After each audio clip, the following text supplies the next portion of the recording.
Hello, everyone. Thank you for joining our engineering webinar series. We hope that you, your family, your friends, colleagues are all well and healthy during these challenging times. My name is Mark Petrachko, and I'm a customer consultant for the U.S. Corporate West for Elsevier Engineering. It's my privilege today to introduce Sandra Merton. She's the Senior Product Manager for Elsevier's Geoff Assets. Sandra has been with Elsevier for 11 years and is responsible for the ongoing development of Geoff Assets and is responsible for several product enhancements, including the launch of over 1 million easy-to-access figures and tables that support Geoff Assets' goal of being a decision support solution in the geoscience corporate and academic world.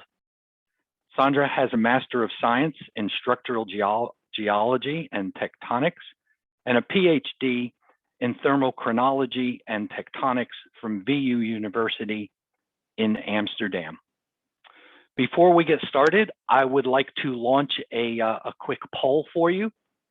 And if you would just take a couple of seconds to answer the two questions that we have here, it'll give us an understanding of who is attending today's session and give us a few ideas on maybe having a series on this topic. So thank you for taking the time to give us your input. And we'll just leave that up there for just a couple of more seconds. So very nice. No surprise, Sandra. We've got a heavy presence from the oil and gas industry and construction and civil engineering, and a fair amount of people who are students or faculty. So it's a really nice mix of attendees. So thank you for sharing those insights with us. And so I'm going to end the poll and turn it over to Sandra. Thank you. Thank you, Mark, and welcome everyone to the webinar today. Let me, as Mark said, there is a very nice mix. And so what I would like to talk about today is first, we'll talk about the energy transition, and then I would like to focus on some specific things that we are seeing also in my role as product manager for Geoff Assets around digital transformation and the energy transition, the impact on the skills of professionals, but also students being trained for a professional career, and then also the impact that we see on information and data needs. And I will start with an introduction, and then I will also highlight some of the things through examples. So first, let's talk briefly about the energy transition, which is defined as the pathway towards transformation of the energy sector from fossil-based to zero carbon. And also with a target in terms of timing, which is the second half of this century. And so, here you see an image of one of the things, that is happening as part of the energy transition, a shift from fossil fuels to renewable energies. But I think it's important, to realize that there is multiple aspects, multiple approaches. There's really many approaches, and we'll highlight a few today. But of course, there's like many different parts to the energy transition, and it's really important to keep that in mind.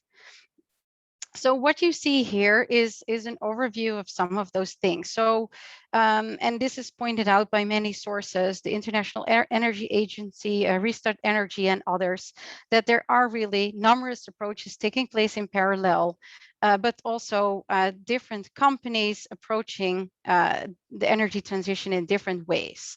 And so I'll highlight a few. So one is energy diversification. And so this is a nice link to the image that we saw before. So really moving into new and renewable sources. And what you see on the right is an overview that actually one of the, that is available for a novel, one of the other Elsevier products, highlighting like the many different sources, including solar power, of course, hydropower, wind power, biomass, geothermal, many different aspects there. Then another thing, and this is more specifically for traditional energy or oil and gas companies that are moving to become energy companies, is that we see that they are changing their portfolio.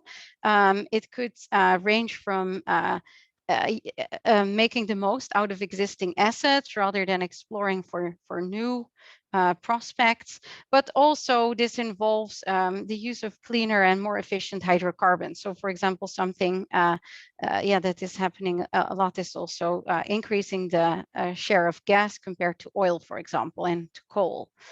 And then there is another factor, decarbonization. So reducing the emissions, where there's also different ways of handling that. Again, there's more, but this is just to give you some idea of what we are seeing. Efficiency improvements, or for example, using renewable power for operations, but also storing. So for example, capturing the carbon, using it in the process, or storing it, for example, through geological carbon storage. So I think what is important, as Daniel Jurgen from IHS and an author of several books around energy, such as The Price, The Quest, and then also the new map, as he highlighted, is that energy transitions have been happening before. There have been shifts before from wood to coal, from coal to oil and gas. But what may be different about the current shift is that it has maybe more politics, activism mixed in. And so, what I would like to illustrate here is a few of the different drivers, which are government regulator types of drivers, such as the Paris Climate Agreement or the United Nations Sustainable Development Goals, but also corporate-led types of initiatives and drivers, such as the RE100 or investor-based pressure. And so there is a big mix of different drivers into the mix to achieve this climate zero carbon neutrality for the climate. And so I think if we then look, and so here I will focus specifically on one part of the transition, and this is also where in my role as a Geoff Assets product manager, where I'm really involved in seeing a lot of things happening, is the response to the energy transition by traditional energy companies. So this is oil and gas companies, former oil and gas companies that are becoming energy companies. And what we are seeing here is that really also to highlight when I did the overview of what types of approaches are being taken. And so the image that you see on the left is from Wood Mackenzie, really highlighting the different approaches and the different paces at which different companies are moving. So on the vertical axis, you see carbon neutrality, so decarbonization, and then on the horizontal axis, you see new energy diversification, so the move into renewables. And as you can see in this image, there is some companies focus more on carbon neutrality, others focus more on energy diversification, some focus on both, and there's of course also players that focus more on changing their existing fossil fuel portfolio. If we then look on the right, we can see in examples for some of the majors. Also there we can see that within renewables, there is also a big spread. Some companies focus more on, for example, offshore wind. We can see Equinor, while others may focus more on solar or on other renewable sources. And so with that, of course, there's lots of shifts and changes. But let's first take a look at some of those examples. And to illustrate this to you, I will show you an example. So this is Geoff Assets. Geoff Assets contains an industry newsfeed that is powered by a map stand. And so what I did here is I just looked up in this news. So you can see here on the start screen a mix between already, like we can see the first item is about sustainable energy. The second one is more about drilling. And so what we can see if we search for energy transition within this industry news, we can see that there is lots of different results, and we can also see back these different approaches that I was highlighting before. So we can see in some cases, we can read about carbon storage projects, accelerating gas development, and just in general energy transition initiatives that are being taken by different companies. And so that's just to also highlight what is really happening, and it's just to give you an idea. What is important to realize is that also universities and colleges are in transition as well, as many, like it's very broad, of course. And so if we then look some examples in the US, colleges looking how to become net zero. So who is leading the energy transition, which can reach from reducing the emissions, but also all the way what you see on the right, an example from a university in the Netherlands who is actually changing the whole master program, changing the name from Master of Petroleum Engineering to Energy Engineering.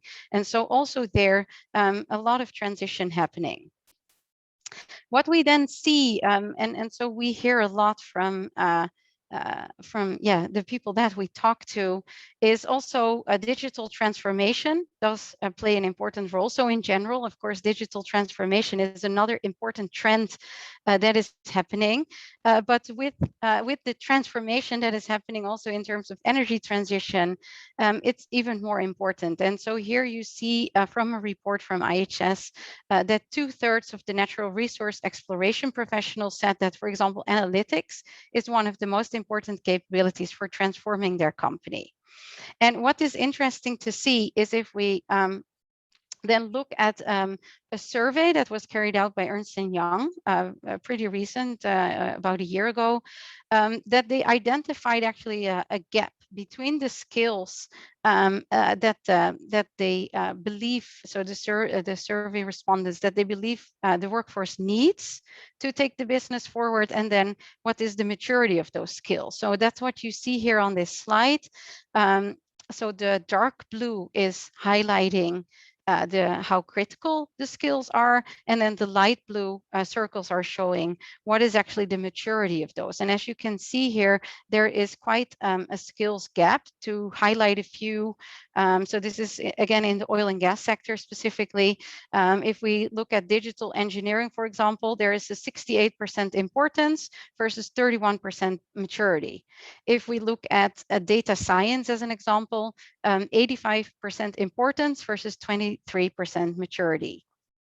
And so with that, of course, there's a lot of transition there as well in terms of what type of skills are needed for the changes that are happening, for the transition that is happening. Unfortunately, if we then again, look at it from a perspective, like specifically oil and gas companies transitioning to energy companies, but also then related companies, of course, like service companies or contractors that are carrying out this type of work, there is a lot of synergies. And I mean, there is synergies, of course, between oil and gas and carbon storage, for example, where there's many projects kicking off, looking at using depleted oil and gas fields for carbon storage. Of course, already what is happening a lot is enhanced oil recovery, and then using the carbon. And so lots of things going on there. The same for geothermal. Some existing wells are being reassessed for a geothermal potential or how they can be reused. So there's quite some synergies there. So it's not starting from scratch. Here an example from the International Energy Agency, who estimates that about 40% of the lifetime costs of an offshore wind project have significant synergies with offshore oil and gas. And so there's also lots of overlap. If we then focus a bit more on this example of offshore wind, and then talk about the things that I mentioned before, such as the information and data needs, What we can then see if we take a look at the life cycle of such a project, also there's quite some overlap. And this is, what we're seeing, this is based on our internal research, also from external sources, and also research that we did with a research company. We can see different phases and this is pretty consistent across different renewables type and energy types of projects. So in oil and gas, but also in the renewables project. And so here you see this laid out for offshore wind projects. There is typically a development phase, so site selection and then site evaluation, which can really cover many different things, ranging from just first looking at the opportunity, is the resource there? So in the case of wind, that would be, is there sufficient wind? Is it stable? To then also assessing the site, because of course, in the end, for example, for offshore wind, but the same for any other types of installation, you would need to have a good understanding of the surface for construction purposes. What does the soil look like? Is it stable? To then also understanding any other features such as the environmental restrictions, regulations. So many things to assess in the early stages. And then as such a project evolves and moves into the next phases, like the construction phase, more and more technical data are needed. And what we also do see is that as the project moves along, like at the start, there is a high need for scientific data, for public data. And then as the project progresses, more and more high resolution on-site collected data are needed. And so if we move along to the operation phase and deconstruction phases, different aspects are being covered, and it involves many different parties. So I think that's also important to note, like also in oil and gas, this is the case, but the same is what we see in offshore wind and in other renewables, is that there can be integrated renewable energy companies who are involved in the full life cycle, but also operators, local developers, or oil and gas companies that are transitioning to energy companies, and service providers, contractors. So it's a wide range of companies and professionals involved in the full life cycle of such a project. If we then look so specifically, as you heard Mark explain in the introduction, Geoff Assets, and in my role, I'm very much concerned with geoscience type of data, geotechnical kind of data. And so I want to show you an example here of what we see in terms of information and data needs, and also then some of the challenges faced, focusing on an example in the early development phases of a project. So like screening the site and assessing the site, but keeping in mind that this is an example and that there's also many applications further down the project life cycle, such as when, for example, in the case of offshore wind, thinking about subsea cables. So if we take a look in offshore wind in the early development phases, there can be different. What we're hearing is there's lots of information and data needs. And as I was indicating, in the early stages, scientific data that are available through different sources in the public domain are much needed to, for example, assess the resource, evaluating the area, all the way to completing desk studies. So for example, for an offshore wind project, you would need to do a geological desk study, an archaeological desk study, an environmental desk study, and lots of data are needed in the early stages to just first put the picture together, which can involve understanding the bathymetry, the paleogeography, but also the types of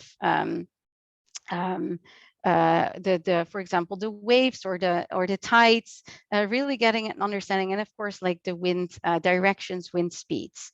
And of course, then another thing I did mention, like as these type of projects move along, more and more data are also collected on site, like high resolution data, shallow subsurface data, in the case of offshore wind, such as shallow seismics, side scan sonar type of data, or other types of geotechnical data, such as information about the soil. And then very often also existing data are needed for benchmarking. And so this is again all across, like also for carbon storage, we see similar trends. If we then look, some of the things we are hearing is some challenges. So one example here is a scientific publication, but there's many different sources, keep that in mind, which can hold lots of data. It can have maps, and I'll talk about that a bit more in the next few slides, but lots of data can be hidden. And what we see is that, and what we hear is that up to 80% of the time can be spent searching for and formatting data. And with formatting data, I mean getting it in a format where it's where it, for example, can be used to analyze the data, to use the data. So some of the things we hear is it can be quite difficult to gather and then put the different data sets together. I need to go to many sources to find what I need, and formatting of the data to make it useful is time consuming, and it takes a lot of time, not having enough time to analyze. And so this is from then external sources, so the scientific sources, but also other sources. And the same thing we see for company data, so proprietary data. And here again, focusing on industries that rely on geoscience data, what we're hearing is that there is a lot of room for improvement for data management, but there is lots of challenges, such as the volume of data coming in can be terabytes of data coming in. The data can be unstructured, multiple repositories, and lack of organization. And so then the issue with that is that employees can then spend a lot of time finding and validating data manually, and which really can slow down critical decision making. And so yeah, that's why some of the things we are looking into are really revolving around organizing, enriching, especially unstructured data for these type of oil and gas, energy, but also mining projects. So I mentioned geospatial, the geospatial component. So this is another thing we are hearing, and so yeah, showing an example here in Geoff Assets, where basically the power of having a location. Again, in this case, I took an example of an offshore wind farm. Where you then would need to collect all the data, need to understand in the early stages, is this a feasible site? But then as you move along, other types of data become important, such as estimating the capacity. And so, yeah, and how questions for the construction of the site. So there's lots of things to consider. And so what we do here is that overall, whether it's, so we knew this from oil and gas and from mining, for example, but that also in the renewable space and in the carbon storage space, geospatial intelligence is really important because it really often revolves around filling in the picture.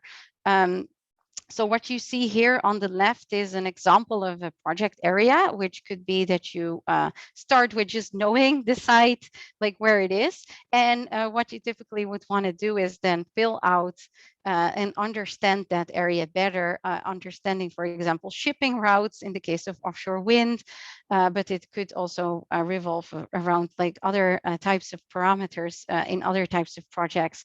And then really understanding spatially, like what does the area look like? And so what you see on the right is an example of then aggregating and using different data spatially, like geoscience type of data, geotechnical data, but also maybe later in the project, understanding more the capacities for a specific area. And so this is another key thing that we see, like a very strong focus on geospatial intelligence, especially in those early development stages, but also across when it, for example, revolves around cables and other types of logistical features and infrastructure that are needed for also for renewable projects. And so with that, I hope that I've given you a nice overview of some of the trends that we are seeing with regard to the energy transition. As I mentioned at the start, there is many different approaches and of course also many different areas, but I hope that with what I've shown today that you have an idea, and that with this example, like I've given you an idea of some of the things that we are seeing. And so with that, I would like to pass it to Mark for questions. Thank you, Sandra. I am putting both my email and Sandra's email into the chat. If you have any, if you'd like a copy of the recording or you would like to continue the conversation, please feel free to send us an email. I'm also going to launch a secondary poll. If you would be so kind as to answer that, it will give us some insight on what you gathered from today's presentation. I want to thank Sandra for a wonderful session today. I've got a few questions for you as time will allow. So you showed examples that were focused on the development phase, such as site selection.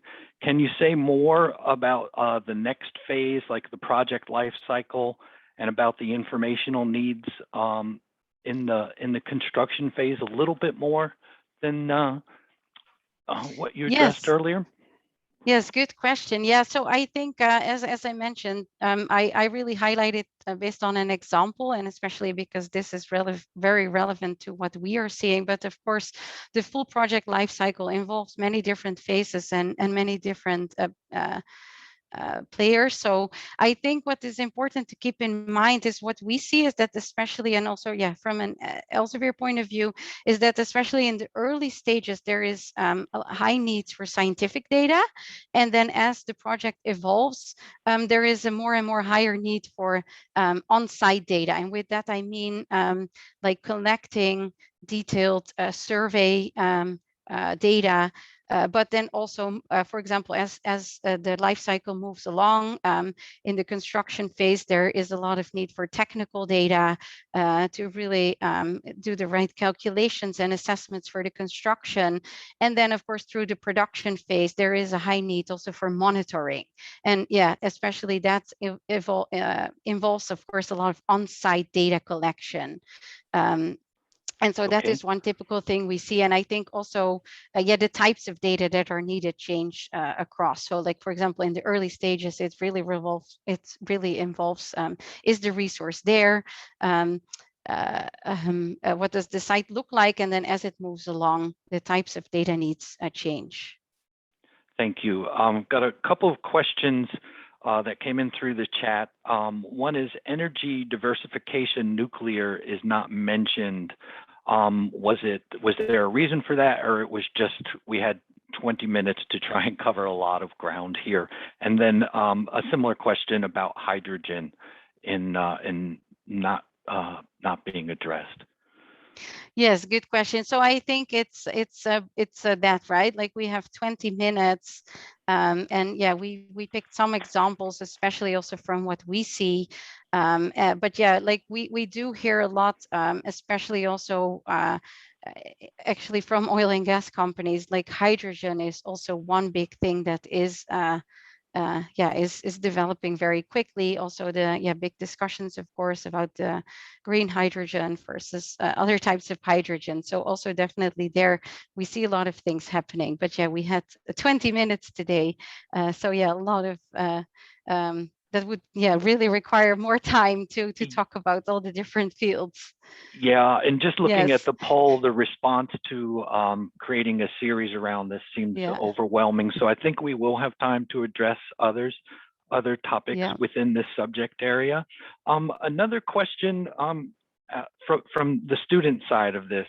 So can a new engineering student still hope for a successful career in oil and gas, or should they start to refocus toward renewable energy? So I think what is, of course, important to keep in mind is that also oil and gas is still continuing. I mean, a part of the energy transition also consists of, around like having enough energy for all, and there's also a growth there overall. So I think, also still projects continue there, of course, to meet the overall energy demand. So also there is still a need, but yeah, what we at least see is that maybe the way the portfolio is changing. So like maybe at one point, sometimes there is more new venture exploration, for example, example, and then looking really in totally new areas. Whereas at the moment, what we hear a lot is looking at existing assets, how to optimize, which is of course where, for example, petroleum engineers and reservoir engineers can play a big role, and of course other types of engineers.